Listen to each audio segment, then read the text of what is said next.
আপনাদের পেজের রিচ যদি হুট করে ডাউন হয়ে যায়, তো দেখুন আমার এখানে কিন্তু প্রায় 6 মিলিয়নের মতো রিচ আছে, ইমপ্রেশন আছে, কিন্তু তবুও সব রেড সিগন্যাল হয়ে আছে।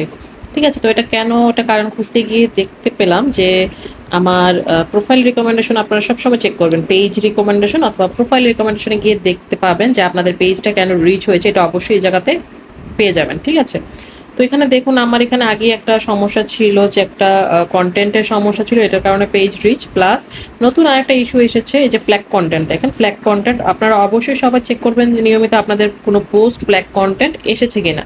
ঠিক আছে, তো এখানে দেখেন ফ্ল্যাগ কন্টেন্টে আমি যদি রিভিউ কন্টেন্টে যাই, রিভিউ কন্টেন্টে গিয়ে গিয়ে হচ্ছে আমি দেখতে চাচ্ছি যে কি কোন পোস্টটা আমার ফ্ল্যাগ। ঠিক আছে, এই যে দেখেন এখানে ওরা দেখাচ্ছে যে আমার এই পোস্টটা ফ্ল্যাগ কন্টেন্ট ধরেছে। তো এখন কি করতে হবে, এই ধরনের কোনো সমস্যা হলে অবশ্যই সেই পোস্টটাকে সাথে সাথে আপনারা ডিলিট করে দিবেন। ঠিক আছে, তো এইরকম সমস্যার কারণে